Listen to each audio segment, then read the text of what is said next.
弟兄姊妹早晨，早晨，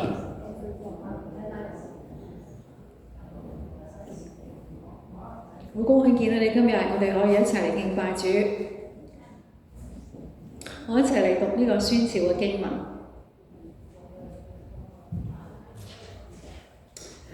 當烏西亞王崩的那年，我見主坐在高高的寶座上，他的衣裳垂下，遮滿聖殿，其上有撒拉弗樹立，各有6個翅膀，用2個翅膀遮面，2個翅膀遮腳，2個翅膀飛翔，彼此呼喊說：聖哉，聖哉，聖哉！萬軍之耶和華，他的榮光充滿全地。因呼喊者的聲音，門檻的根基震動，殿充滿了煙雲。那時我說：禍哉！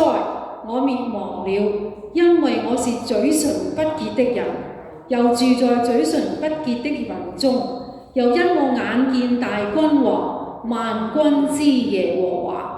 有一撒拉弗飛到我跟前，手裏拿着紅炭，是用火剪從田蛋中取下來的，將炭貼在我的口說：看啊，這炭貼了你的嘴，你的罪孽便除掉，你的罪惡就赦免了。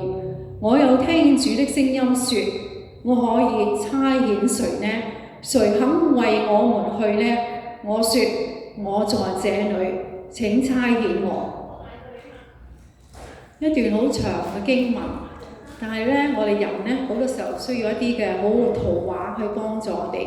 當我哋見到呢個天堂裏邊一啲嘅情景嘅時候，希望你哋都明白喺聖殿裏邊見到神嗰種嘅震驚喺我哋生命嘅裏邊，叫我哋更加明白點去敬拜我哋嘅主。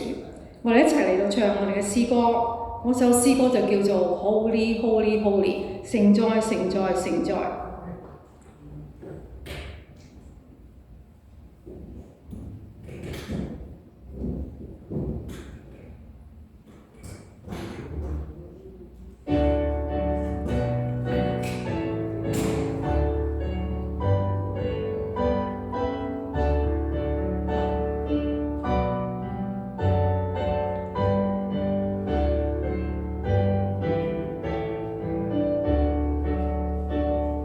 聖哉聖哉聖哉，權能大地主宰，清晨無眾歌頌，歡聲上達天庭。聖哉聖哉聖哉，賜俾全能主宰。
今日嘅啟應經文喺羅馬書第12章，我哋一齊讀。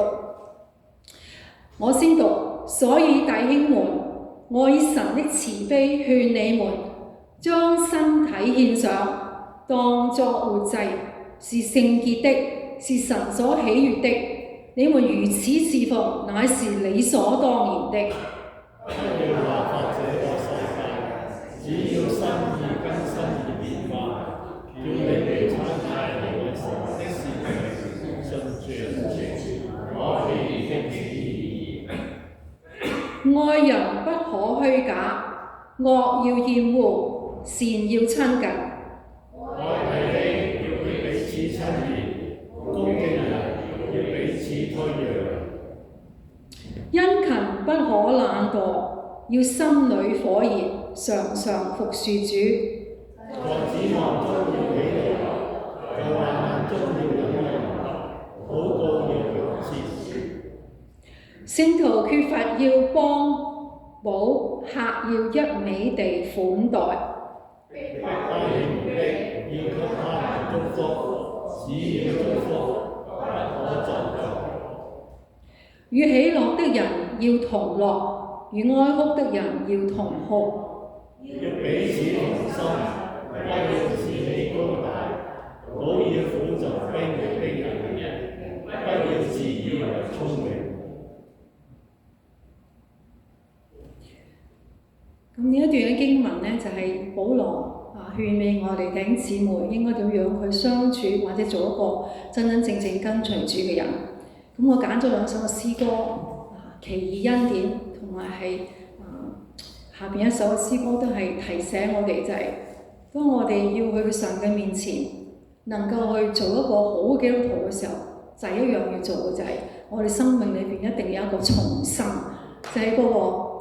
耶穌講話 reborn 要重生，重生意思係咩嘢咧？就係如果我哋信神 ，OK， 我哋話耶穌救我哋，到底救乜嘢？你有冇問過呢個問題？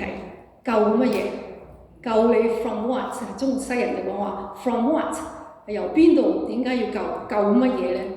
其實救嘅意思係咩？好多我哋時候諗就耶穌救我上天堂 ，yes，that's part of it。但係咧，仲有一個好重要，耶穌救我哋嘅就係救我哋要脫離我哋嘅後邊嗰個生命裏邊一啲唔好嘅嘢，因為我哋係罪人，我哋每個人都要嚟到神嘅面前，我哋重新嚟到神嘅面前去經歷呢個奇異嘅恩典。當我哋經歷呢奇異恩典嘅時候，你就可以真真正正嘅願意去服侍神，行一條你唔想行嘅路。我哋一齊唱呢首嘅詩歌啊！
一齊祈禱。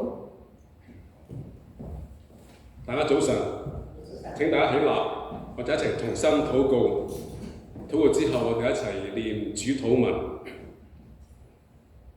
親愛天父，我哋讚美你，天地宇宙藉著你嘅命令而造，生物走獸藉你口中嘅話而成，海洋、陸地、高山、流水，其中一切所充滿同埋有氣息嘅，都係屬於你嘅。你嘅聖名遠高於眾山之上。神啊，我哋向山舉目，我哋嘅力量係從做天地嘅創造主而來。你係我哋嘅山寨，我哋嘅磐石，係我哋危難中嘅避難所。所以你嘅名係應當被稱頌，投靠你嘅人變為有福。求你嘅聖靈指教我哋嘅心，使我哋嘅心靈潔淨，樂意遵行你嘅旨意。求你嘅話語成我哋腳前嘅燈，使我哋面對引誘不會跌倒。求主嘅愛激勵我哋，常常讀你嘅話語，並且做一個聽道同埋行道嘅人。求你引導我哋仰望你嘅公義、慈愛，使我哋嘅心靈常存敬畏感恩嘅心。求你攞走我哋生命嘅重擔，除去阻擋我哋成長嘅障礙，打開我哋閉塞嘅耳朵，聽到你對我哋講嘅説話。我哋承認我哋一切嘅過犯，求主嘅寶血潔淨我哋嘅罪，不要記念我哋嘅罪孽。求你彰顯公義，停止惡人嘅暴行，使惡人轉回悔改歸向你。亦都求你影響世上嘅君王、元首、總統、領袖，以公義、仁愛、和平、平等、自由、自覺施政，停止戰爭，造福社會，尋求人民嘅幸福同埋安寧。我哋恭敬嘅將今日嘅崇拜交喺主嘅手中，願一切嘅榮耀、頌讚歸俾至高之神。我哋咁樣同心禱告，係奉基督聖名祈求。阿門。我們在天上的父，願人都尊你的名為聖。願你的國降臨，願你的旨意行在地上，如同行在天上。我們日用的飲食，今日賜給我們，免我們的債，如同我們免了人的債，不叫我們遇見試探，救我們脱離兇惡，因為國度、權柄、榮耀，全是你的，直到永遠。阿門。大家請坐。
主啊，主人為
愛主耶穌，我哋多謝你，多謝你就喺我哋生命裏邊係救贖我哋。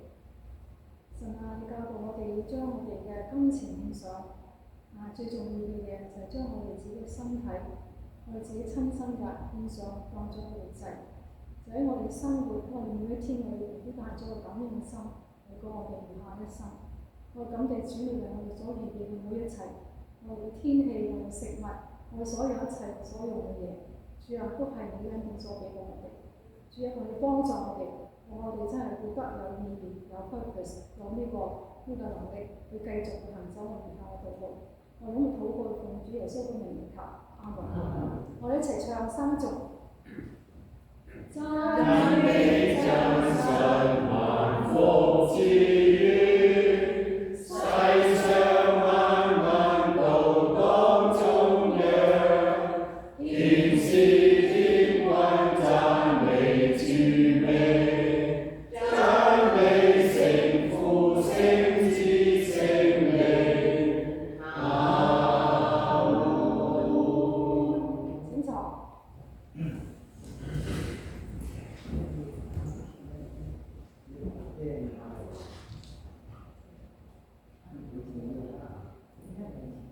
我哋一齊讀今日嘅經文喺歌羅西書第3章，我哋一齊讀。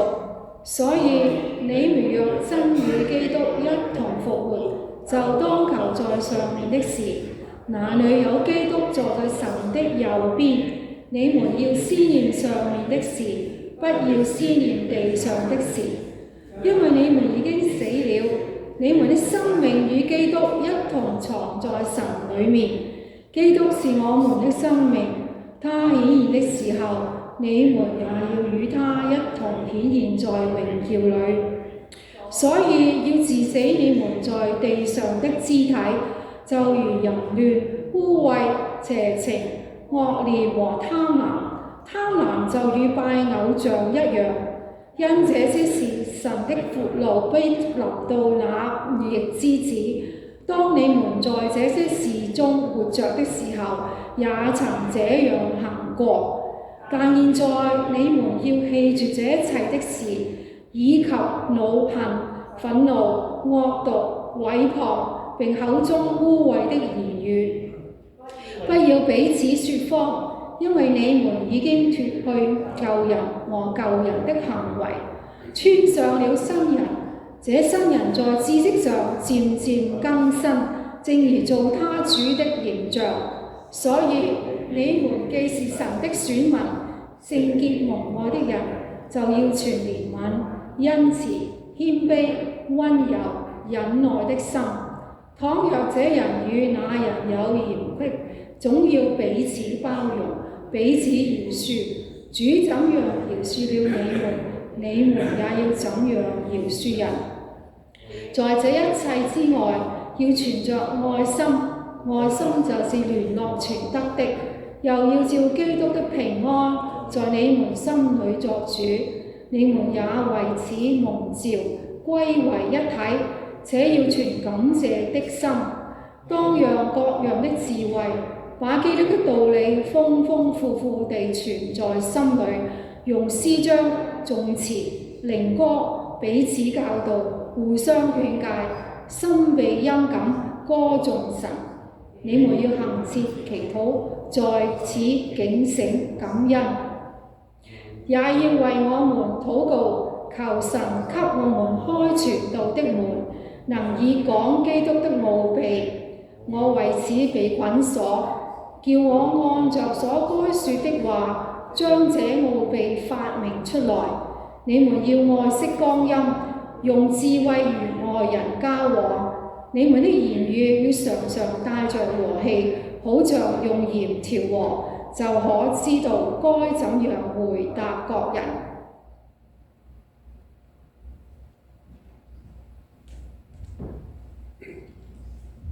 喺我講道之前，我都係藉住今次嘅崇拜，我哋特別為長者嘅健康祈禱。我哋求天父係祝福呢啲嘅長者啊！我哋一齊同心禱告。親愛主耶穌，我哋相信你嘅應許，我哋嘅天父一定按照佢嘅美善旨意同埋豐盛嘅恩典，將美好嘅嘢賜俾求佢嘅人。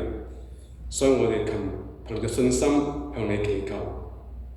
今日無論喺個當中嘅黃安嬸、彭太、Lily 姐妹，同埋呢度有咁多嘅兄弟姊妹，其中都係年長嘅，求主憐憫，紀念佢哋每一位，賜福佢哋有身體嘅健康，並使佢哋喺家庭當中得到愛護、關懷同埋尊重，同時祝福照顧佢哋嘅家人同埋醫生，讓照顧佢哋嘅人明白佢哋嘅需要，能俾佢哋有適當嘅幫助。喺你孤單嘅時候，讓佢哋知道你嘅同在，你嘅説話成為佢哋嘅盼望。我哋喺地上會經歷軟弱、疾病、痛楚、唔舒服、失眠，求你憐憫佢哋嘅軟弱，以慈愛同埋恩典體恤佢哋，堅定佢哋不足嘅信心，賜佢哋恩惠、忍耐、力量去面對佢哋嘅難處。求聖靈喺你嘅心中加力，保守佢嘅心懷意念，每日都有飲食健康，有足夠嘅營養，每晚亦都有好嘅睡眠休息，生活出入平安。雖然我哋嘅肉身日漸嘅衰弱，加上世界亦都有好多不穩定嘅消息，每日有好多嘅事情發生，我哋都唔能夠明白點解會發生。但基督賜俾我哋嘅救恩同埋盼望，基督係我哋嘅力量，係我哋嘅福分。求你帶領教會年長嘅弟兄姊妹，讓佢哋嘅內心每日都能夠充滿雀躍感恩嘅心。你係掌管明天嘅神，求你幫助佢哋依靠你，心中有平安，能夠靠主常常喜樂，一無掛慮，有信心嘅面對明天。又求聖靈開門佢哋嘅腦筋，保持認知嘅功能，維持記憶力同埋思考嘅功能，喺愛心智慧上面同埋各樣嘅見識上多而又多。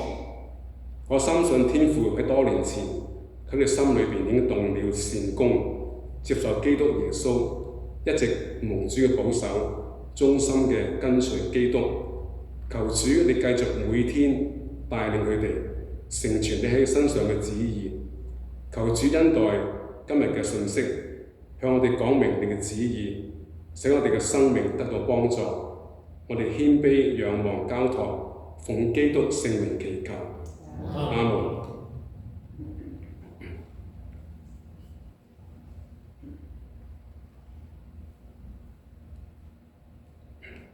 主啊，弟兄姊妹平安，身體健康。感謝主，今日同大家分享神嘅話語。我哋已經講咗歌羅西書咧係3堂道，今日係第4堂道。前面嗰3章咧，前面嗰3堂道咧，我哋已經講完第1章同埋第2章。咁今日咧，我哋就會講第3章同第4章。所以今日咧就會講長少少，希望大家唔好介意，講長少少，就希望今日講晒呢個歌羅西書。我就希望講晒之後咧，因為我下個月咧就唔嚟得，因為我下個月咧就去旅行，11月3號先至翻嚟啊。我想問大家咧，好多年前啊，仲記唔記得你哋信主耶穌受洗嘅事情？可能都好多年前發生嘅事啊。我咧就係50年前咧係信耶穌嘅，係受洗嘅。呢個係人生最重要嘅決定，亦都係我最感恩嘅決定。我當時咧係嚟到加拿大讀書，喺1974年咧就去到 Regina 呢個地方讀書。咁喺嗰個 Regina 嘅青年團契裏邊咧係決志信耶穌。跟住咧牧師就叫我參加呢個嘅水禮舞蹈班。嗱，呢張相咧就係我當時同一班嘅長執同埋啲同我一齊受洗兄弟姊妹影嘅，喺呢度咧，你睇下我哋咧就我連埋我在內咧，有10位嘅親信基督嘅人係受洗嘅。咁其他嗰啲咧都係教會嘅長執。咁啊，值得一提嘅就係咧，嗱呢位就係我牧師叫張道行牧師，佢而家仲喺呢個嘅 BC 省咧退休，但係間中都會講道嘅。咁呢個牧師今年已經係87歲㗎啦，仲係好健在，仲係周圍講道添。呢一位咧就係以前建道神學院嘅院長，叫張慕皚博士。佢當時喺呢個 Regina 嘅神學院係教書嘅，做呢個教授嘅。佢都係其中一位嘅執事。咁其他呢啲都係有啲係教會嘅執事啊，有啲係即係同一齊即係受洗嘅人。邊個係你嘅？係呢位咁英俊嘅小生咧，就係我啦，就係中間嗰個就係我。當時咧，我好多頭髮㗎嚇，仲係即係完全另一個人嚟嘅嚇。如果唔係我太太都唔中意我啦，係咪先？當時好多頭髮嘅。OK， 嗱呢一張就係我嘅受洗嘅證書，有寫我名。你睇睇我啊，睇到咧係我1974年嘅12月15號咧就係受洗嘅，幫我證水禮嘅人就係呢個張牧師啦。點解我會即係會問大家咧？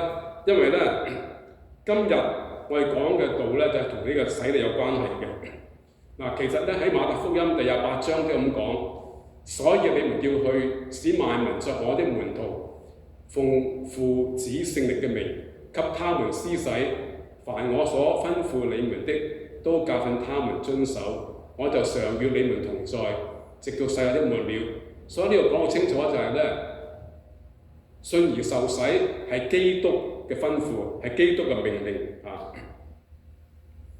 水禮咧係好特別嘅，呢個水禮係象徵信靠耶穌嘅見證，藉著耶穌嘅寶血潔淨我哋嘅罪。洗禮係見證喺罪人面前咧作呢個見證。喺呢個嘅洗禮當中，嗰個動作都好重要嘅。佢嗰個動作就係話咧，即係當我哋喺個水下邊嘅時候咧，表示我哋嘅舊我嘅生命咧係同基督同死同埋葬咁嘅意思。當我哋喺水邊上嚟嘅時候咧，嗰個動作表示同基督一同嘅復活，係神賜俾我哋嗰個屬靈新嘅生命。喺哥林多後書第5章係咁樣講。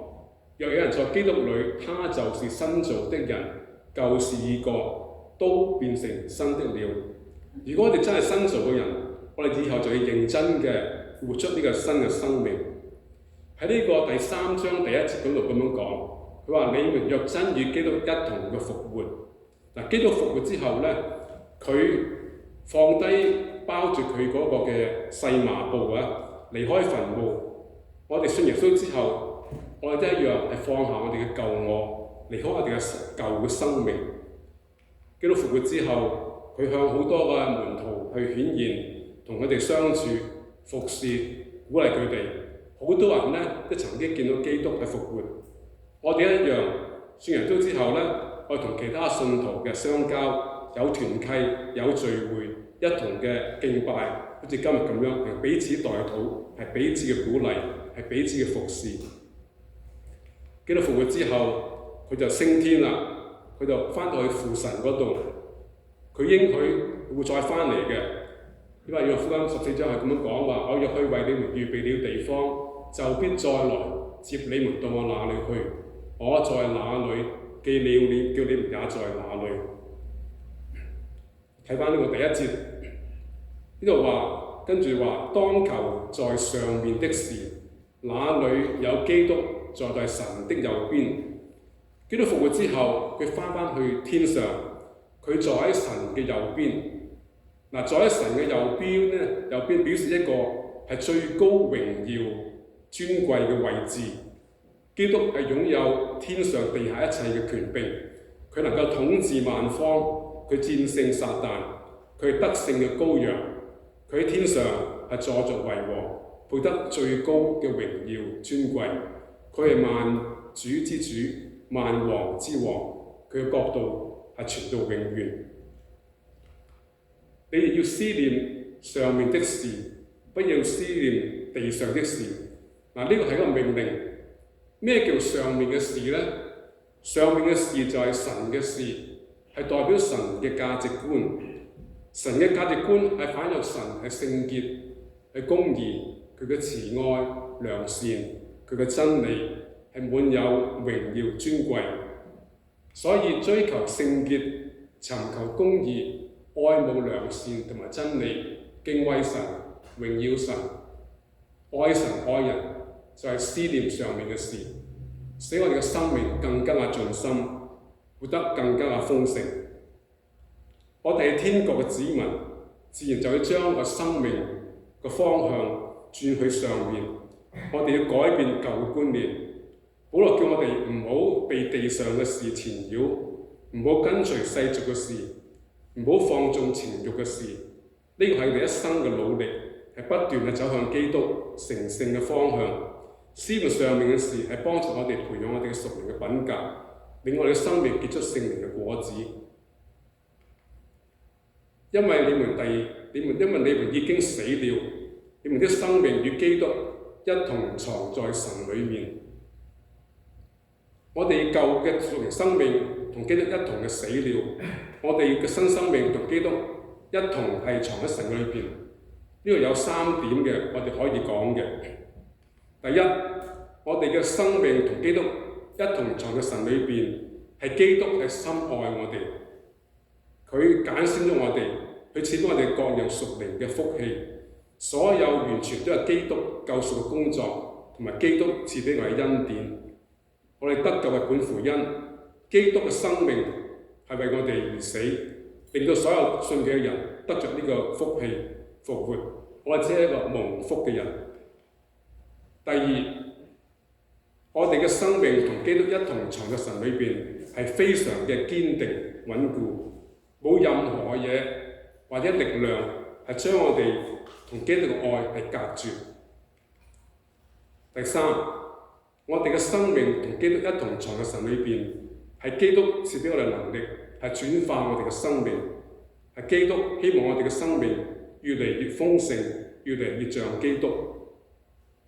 曾經有一個嘅聽到個見證，就係講個弟兄，佢就好想戒煙，但係戒極都戒唔到，於是乎咧佢就求基督幫助佢，奉基督嘅名咧俾個能力去戒煙。咁但係幾個星期之後，神俾佢能力，佢真係戒呢個煙。同埋我記得我哋年紀越大咧，好多時候身體都有毛病。咁我自己咧都曾經入過醫院，都有幾次啊。唔單止係咁樣，我啲牙咧就唔係幾好，有時整牙咁樣。每次我去到牙醫啊，或者去到 emergency 咧，我係驚嘅，因為咧心裏面嘅恐懼。咁我就會祈禱，神啊，你幫助我，俾我心裏邊咧有呢個平安。等我面對呢啲咁嘅即係 emergency 呢啲咁嘅醫生啊、牙醫咧，等我唔使驚。咁每次我祈禱之後咧，神嘅平安就喺個心裏邊，俾我咧係唔使害怕。無論發生咩事都好，係神與我哋同在，係呢個係基督俾我哋嘅能力。第四節，基督是我們的生命，他顯現的時候，你們也要與他一同顯現在榮耀裏。我哋係天國子民，但係當喺地上嘅時候咧，我哋都係屬於地上嘅居民。今年咧，我就特別申請一個新嘅 passport， 咁啊係10年嘅，咁啊，但係我哋基督就唔同啦。每位信基督嘅人，基督俾一個新嘅 passport， 呢個 passport 俾佢去到榮耀嘅天家裏邊，係永遠唔會過期嘅。每一個人都有嘅，信佢啲人。我明白天家先我哋神賜俾我哋永恆嘅家，我哋會與基督永遠嘅喺埋一齊。我哋地上嘅家只係暫時性嘅啫，係過渡性嘅。但我哋今生作嘅決定係非常嘅重要。我哋嘅決志係將來決定我哋將來去邊度。我曾經講過一個真嘅事，就係頭先我哋講到帶我信耶穌嗰一張牧師，佢有一次咧就去老人院探嗰啲嘅華僑，呢個係喺呢個溫哥華市嘅市政。咁去到呢個老人院喺門口見到個阿伯，佢就問佢：阿伯，你幾好嘛？咁樣，嗰個阿伯就咁樣答佢：好乜嘢啊？我哋啲三等嘅公民，等食、等瞓覺、等死，佢話咩咁好啊？咁樣，張牧師就話：唔係啊，我哋信耶穌嘅係一等嘅公民，我哋等基督接我哋返天家嗰度，進入榮耀裏邊，係滿有呢個榮耀同埋喜樂，同埋咧神賜我哋有各樣屬靈嘅福氣同埋公義嘅冠冕。保羅唔單止話要多思念上面嘅事，喺第5節係咁樣講，所以要治死你們在地上的肢體，就如淫亂、污穢、邪情、惡慾和貪婪。貪婪就與拜偶像一樣，因這些事神的憤怒必臨到有悖逆之子。貪婪係乜嘢呢？貪婪就係一個強烈滿足自我嘅慾念，係得到更多，唔係話佢冇喎，佢係想不停嘅得到更多，更多乜嘢呢？就係金錢、權力、色慾、控制同埋名利。當人無止境嘅去追求呢啲咁嘅自私嘅慾念嘅時候，一定追求得到更多嘅時候咧，呢種追求嘅慾念就成為自己嘅偶像，你嘅心就係俾佢控制，唔可以放低。喺呢個嘅提摩太前書第6章第10節咁樣講，佢話貪財是萬惡之根，有人貪戀錢財，就被引誘離了真道，用許多愁苦把自己刺透了。我睇過一篇嘅報道啊，就係咧每次有呢個股市啊冧嘅時候，咁好多人就唔見到好多錢。咁有啲嘅酒店咧就咁樣講，我哋酒店咧減價喺呢個時候。等你跳樓啦！你哋咁樣，咁嗰啲人就話：唔使咁辛苦租個房去跳樓啦，或者喺個橋度跳出咪得咯，慳地咁樣。所以呢個好多人因為錢嘅，當股市冧嘅時候咧，好多人走去自殺跳樓。喺呢個馬太福音裏邊5章第8節係咁樣講：清心的人有福了，因為他們必得見神。我哋需要有一個專一純潔嘅內心尋求神，唔好俾情慾攔阻遮住我哋，先能夠見到神。所以保羅叫我哋要治死，凡係令我哋犯罪嘅思想嘅行為。治死咧係一個非常嚴厲嘅字。佢點解要治死呢？因為我哋舊嘅生命雖然係死咗，但係我哋會令佢死灰復燃。我哋會仍然得到呢個嘅引誘，我哋舊人嗰個邪惡遇到呢個引誘之後咧，就俾自己一個藉口，同佢妥協，同佢接受佢，聽佢話，俾佢支配，於是乎就俾呢啲嘅嘢咧係令到佢咧翻生嘅機會，呢個惡慾就會死灰復燃。我哋點樣去治死呢個嘅舊嘅惡念呢？就係加太書第5章10節咁樣幫我哋，就係你們要順着聖靈而行，就不放縱肉體的情慾了。聖靈其中一個工作就係淨化我哋嘅生命，幫助我哋勝過罪惡。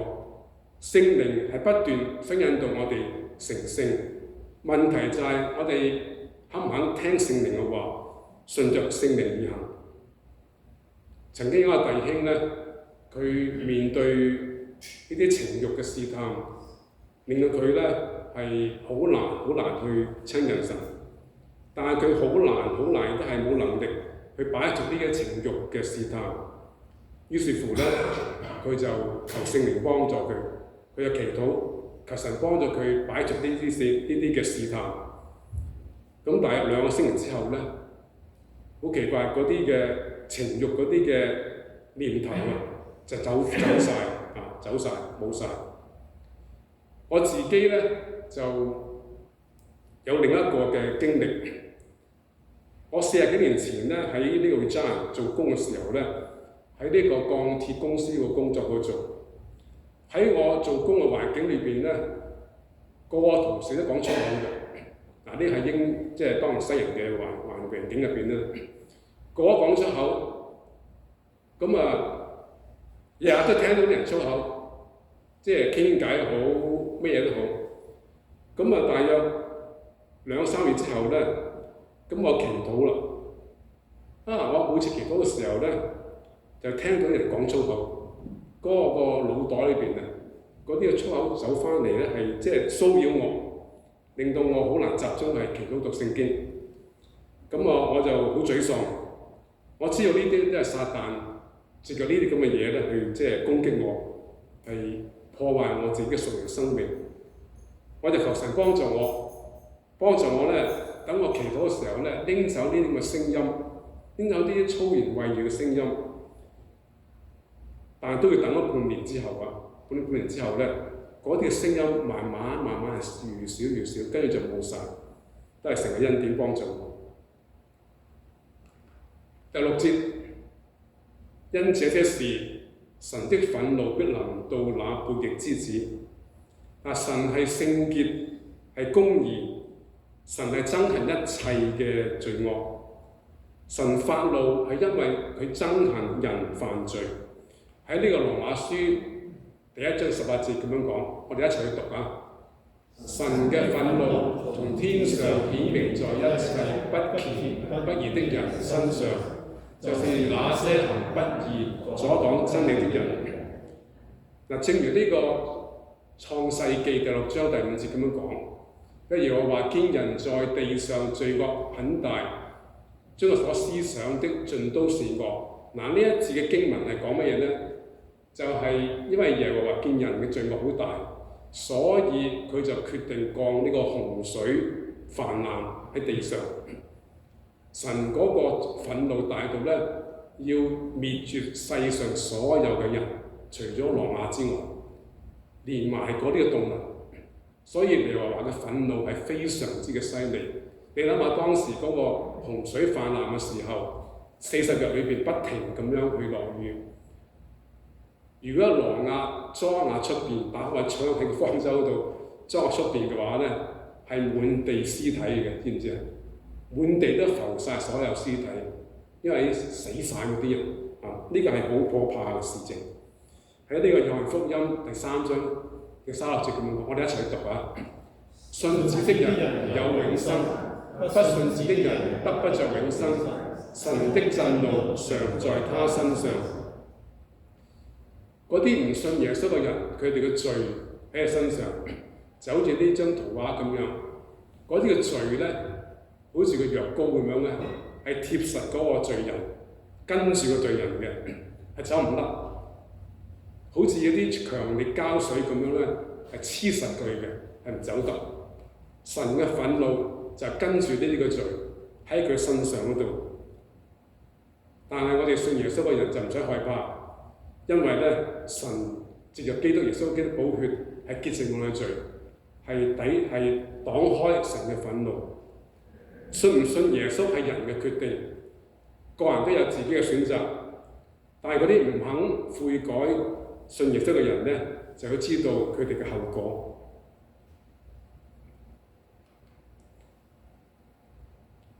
因為約翰福音都咁講：你們若不信我是基督，必要死在罪中，呢個就係嗰個結果咯。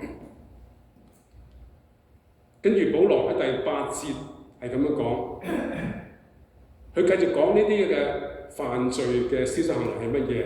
就係損害人同人之間嘅關係。呢個係舊人嘅壞習慣，係包括惱恨、憤怒、發脾氣、講污言穢語、講惡毒嘅説話。去毀謗、講人是非、中傷別人，同埋講大話。我哋要依靠聖靈咧，係順着聖靈而行。聖經話：我哋將佢棄絕即係話幫佢抌晒佢，掉晒佢。喺第9節，保羅跟住教導我哋喺實際生活上面咧，要持守一個良好嘅德行，喺世界上做鹽做光，叫我哋生命好似衣服咁樣。神已經俾我哋有新嘅生命，我哋要脫去舊人嘅衣服。我哋以後唔好被舊我控制，呢個係生命轉變嘅表現。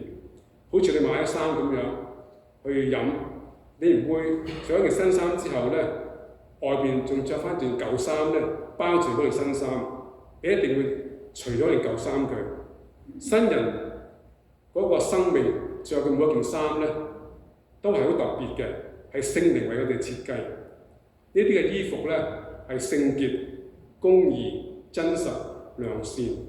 仲有呢個第12節咧係繼續咁樣講，佢話：你們既是神的選民，聖潔蒙愛的人，就要存憐憫、恩慈、謙虛、溫柔、忍耐的心。倘若這人與那人有嫌隙，總要彼此包容，彼此饒恕。主怎嘅饒恕了你們也要怎樣饒恕人。在這一切之外，要存着愛心，愛心就是聯絡全德的。神俾親人穿嘅衣服咧，係充滿頭先我所講嘅嘢，就係憐憫啊、恩慈、謙卑嗰樣嘢，係冇人會講人哋是非，冇紛爭，冇人發脾氣。我有咗新嘅生命之後咧，就會認真嘅行出嚟。倘若呢個人同嗰個人有嫌隙，係總要彼此包容，彼此饒恕。基督係教會嘅頭，教會係基督嘅身體，但係教會入邊咧係總有問題嘅。我喺菲律賓咧去過8間嘅教會，8間教會都有自己嘅問題。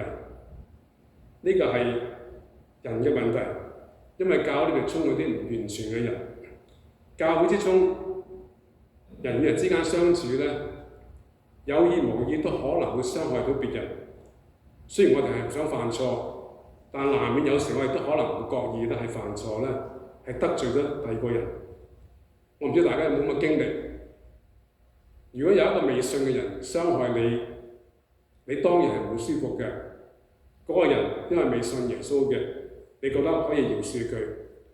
但係如果教弟兄姊妹得罪你嘅話咧，咁啊唔同啦，因為嗰個基督徒嚟㗎嘛，嗰個基督徒竟然會做啲咁嘅嘢，會傷害你。你可能覺得咧，傷得更加嘅深，更加嘅難受，更加嘅失望。保羅話：你唔好讓呢啲關係惡化，總要大家係盡快嘅去彼此包容、彼此饒恕，謙卑嘅向受傷嘅人承認做錯，求對方饒恕，正如好似我哋求神憐憫、饒恕我哋嘅罪一樣。主禱文一咁樣講，係求神免我哋嘅債，如同我哋免了人嘅債。除此之外咧，仲有一件我哋一定要着嘅衫，就係愛心。喺一切之外，要存着愛心。愛心就係維繫全部德行嘅大動脈。做任何事都要憑着愛心而做。我哋若果彼此相愛，神就住在我們裏面，愛佢嘅心在我們裏面就得以完全。如果你得罪別人，我哋嘅心係唔開心、唔平安，因為別人因為我而受損。聖靈會催促我哋去求嗰個人饒恕，令到肢體嘅關係係唔會破壞。第16節，我哋一齊去讀啊！當用各樣的智慧，把基督的道理豐豐富富地存在心裏，用詩章、頌詞、靈歌彼此教導，互相勸戒，心被殷緊，歌頌神。呢個第16節咧，可以用喺我哋通常聚會嘅當中，包括我哋嘅敬拜啦，或者團契嘅聚會當中。敬拜咧係信徒內心真正向神表達我哋對佢嘅敬畏、讚美、尊崇、感恩嘅回應。我哋崇拜咧係藉個祈禱、讀聖經、聖樂、唱詩咧、講道等等，去回應神嘅偉大同埋榮耀。神係我哋唯一敬拜嘅主角。呢個話我哋要用當樣嘅智慧去把基督嘅道理豐豐富富嘅存喺心裏邊。我哋就要多讀聖經，每日都讀，睇屬靈嘅書籍雜誌，每日都讀，每日都聽。而家我哋用呢個嘅互聯網，呢個 YouTube 啊，入邊有好多好好嘅講道，有世界上差唔多你邊個人嘅講道都你都可以聽到，咩語言都得，英文、中文、廣東話、國語，有好多好好嘅講道或者係研經嘅課題，都鼓勵大家可以去多啲讀，同埋唔使錢嘅。有時你好似前幾個星期我哋都用聽下沈祖堯嗰個講道係敬拜一樣嚇。詩歌一樣，我哋多啲唱好嘅詩歌。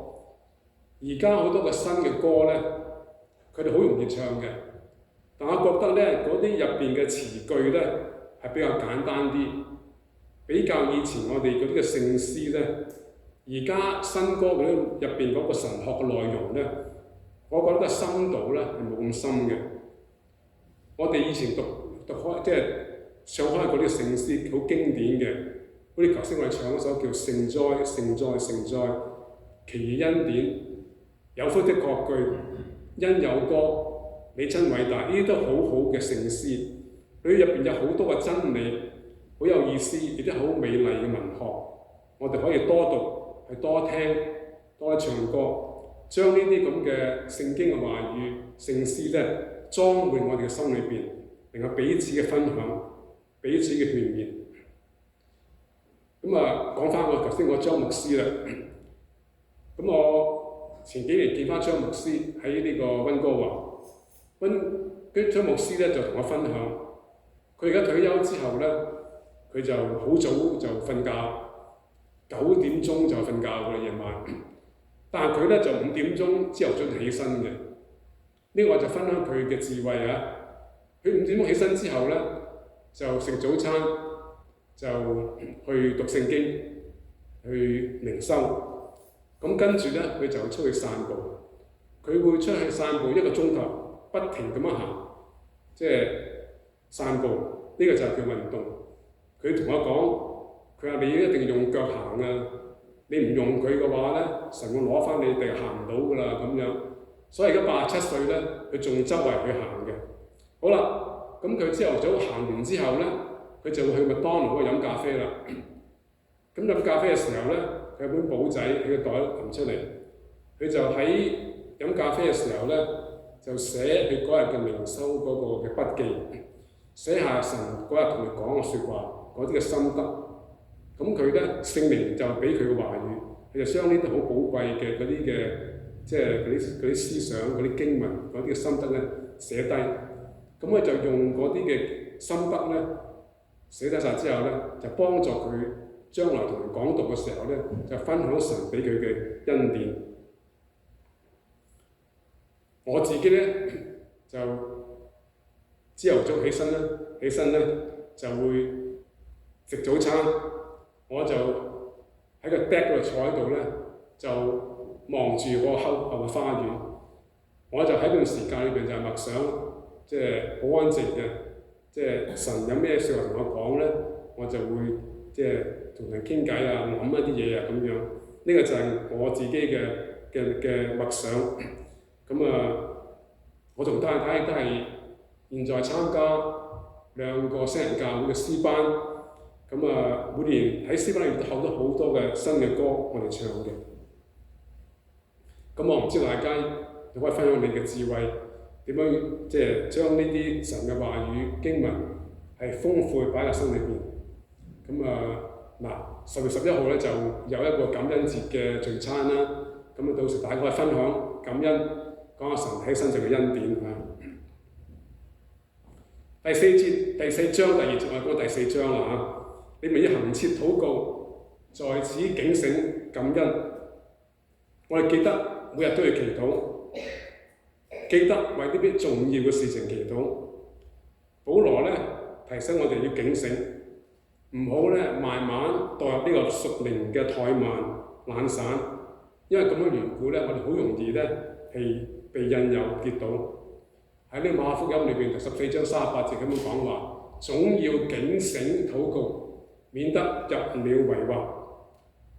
耶穌基督知道我哋嘅軟弱，尤其是我哋好多時候面臨好多個重要好多嘅隱憂嘅時候咧，主耶穌基督提醒我哋，特別喺嗰個重要關頭，你要記得要祈禱，依靠主。當就算你唔記得祈禱都好咧，你又叫人為你祈禱，求神藉其他嘅禱告嘅幫助你。感恩係幫助我哋放下自我，向上望，謙卑嘅仰望神，依靠神。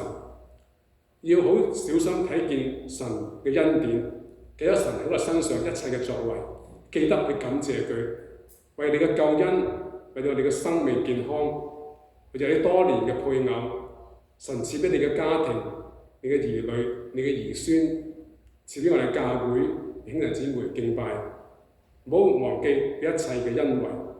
喺呢個腓立比書第4章第6節係咁樣講，應當一無掛慮，只要凡事藉着禱告、祈求和感謝，將你們所有的告訴神。呢個係一個命令啊，應當一無掛慮。神關心每一個人嘅生命，神會保守每一個人生命。我哋唔好咧，即係話一無掛慮，祈完禱之後又將嗰啲事攬翻起身咧，孭住佢，孭得咁辛苦。既然我哋神知道我哋嘅需要，我就一無掛慮，淨係禱告同埋祈求。嗱，禱告同祈求有分別嘅，禱告就係同神之間嗰個溝通，但係祈求咧就係你要求神做啲乜嘢，求神幫我做乜嘢啊，所以有啲分別嘅。我哋求神幫助我哋，將我哋所有掛慮交俾神，由佢幫我哋解決。第5節，你們要愛惜光陰，用智慧與外人交往。保羅教導我哋點樣同未信嘅人相處呢？佢好關心點樣向我哋傳揚福音。呢個第5節話你們要愛惜光陰，即係話咧有一種迫切嘅感，有一個珍惜光陰迫切感，要愛惜光陰，把握機會咧同佢哋傳福音。尤其是我哋睇咗呢2年，呢個世界發生好多嘅事，我哋覺得主耶穌再翻嚟嘅時間越嚟越近，我哋就要用智慧分享福音。我哋嘅智慧就來自讀聖經，或者來自聖靈嘅帶領，同未信嘅人分享福音。第6節，你們嘅言語要常常帶着和氣，好像用鹽調和，就可知道怎樣回答各人。呢度用鹽調和咧，意思即係話咧，嗰個味道咧要啱好啊，將嗰個味道啱調整得好。呢個味道就係有呢個智慧，有呢個真理喺入邊。呢個係來自你屬靈嘅品格，靠聖靈結果子，生命能得到改變，讓到我哋同人傾偈嘅時候咧，講得合宜嘅説話，係莊重、清楚明白，靠聖靈嘅幫助，就會知道點樣去回答別人，而有準備，能夠言之有物。呢個係要靠讀聖經，明白真理，同埋預備同人哋傾偈、傳福音。好啦，我哋講完《哥羅西書》，我哋而家做一總結。我哋信主之後，我哋同基督係一同復活，我哋係新造嘅人，以後就要認真嘅活出呢個新嘅生命。我哋以後就要思念上面嘅事，要追求聖潔，尋求公義，愛慕良善同埋真理，愛神愛人。我哋嘅生命同基督係藏喺神嘅裏面，基督係我哋嘅能力，去幫助我哋嘅生命越嚟越近進深，越嚟越能夠像基督。保羅教導信主之後，我哋嘅生活，我哋嘅品行，要持守一個良好嘅德行，叫我哋治死放縱情慾嘅事，唔好讓舊我死灰復燃，唔好講人是非，唔好發脾氣，總要彼此嘅包容，彼此嘅饒恕，彼此嘅相愛。我哋要多讀聖經、讀書、聽道，多啲聽聖詩歌頌神，將基督嘅道理能夠豐豐富富嘅存喺心裏邊。我哋每日記得祈禱，恆切禱告，唔好墮入呢個屬靈嘅懶散裏邊。凡事謝恩，依靠謙卑，依靠神，記得神喺我哋身上一切嘅作為。我哋一齊禱禱，感謝主係你揀選咗我哋，成為新造嘅人。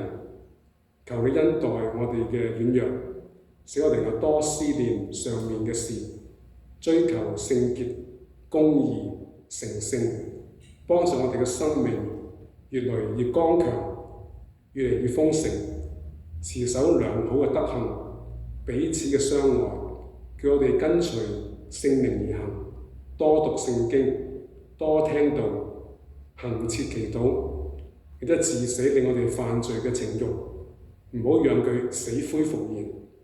我哋一齊禱告，係奉基督聖名祈求，阿門。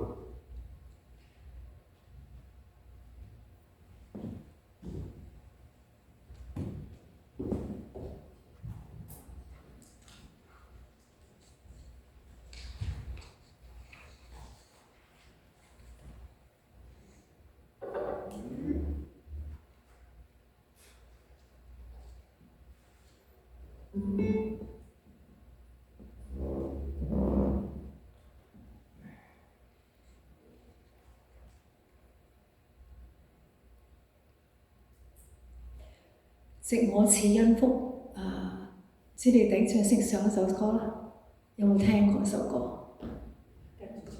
跟住唱。有時我揀詩，我都知道你哋即係邊啲係你哋熟嘅，邊啲唔熟嘅。anyway， 咁呢首詩歌嘅意思係非常之好。我記得我後生即係年青嘅時候咧，就好多時候會唱首詩歌。咁首詩歌就話希望我哋自己係做一個人哋嗰個 blessing。咁後生嘅時候就諗我點樣傳道啊，去同人講福音啊，參加嗰啲嘅我哋 Regina 教會好興出嚟拎住一本書仔《屬靈四定律》，唔知你有冇聽過？咁拎佢咧咁啊傳福音啊咁樣，即係呢個係我哋嘅感覺。到而家年紀大嘅時候，我唱翻首詩嗰時候諗，咦點樣可以叫做藉我賜恩福係啲咩咯？鬼佬可以做啲咩？我仲可以去傳福音，拎住一本屬靈四定律去咧咁。但係實際上我自己喺度諗。有好多嘢，神就係俾我哋嘅時間，俾我哋年長，俾我哋嘅經歷，以至我哋嘅心裏邊成熟，一個成熟嘅人。我記得咧，我而家有個習慣咧，就係每一晚咧，我都會跪喺床前邊祈禱。咁咧就第一方面就唔會話即係瞓着咗覺唔知自己做乜嘢啦。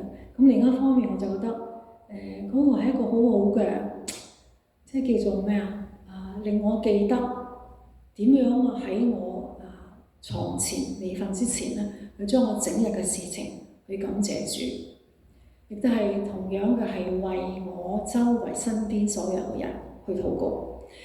當然係我兒女、我孫、我老公咁樣為我啲有病嘅弟兄姊妹嗰啲時候我收到啲信息，佢哋年紀大，好多時候有病，為佢哋禱告。咁咧，我覺得仲有一樣嘢，神係 remind 我點樣我可以自己做一個別人嘅 blessing 咧，就係咧。少諗啲自己。我記得有一次咧，我幫 Stan 做一啲嘅嘢嘅時候，我好猛憎係，因為做咗好耐做唔好。我真係唔想幫你做啲搞埋啲咁嘅嘢咧咁。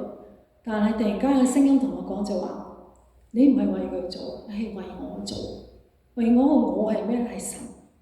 我就咁樣記得就係話，我哋做丈夫嘅要明白點樣去 serve 去服侍我哋嘅太太。我哋做太太都要明白點去跟隨我哋嘅老公，去幫助佢做啲更多嘅嘢。呢個係神俾我哋一啲好好嘅嘢，呢個就係我哋可以做一個恩賜都好重要一樣嘢。OK， 咁我哋而家一齊嚟唱呢首詩歌啊！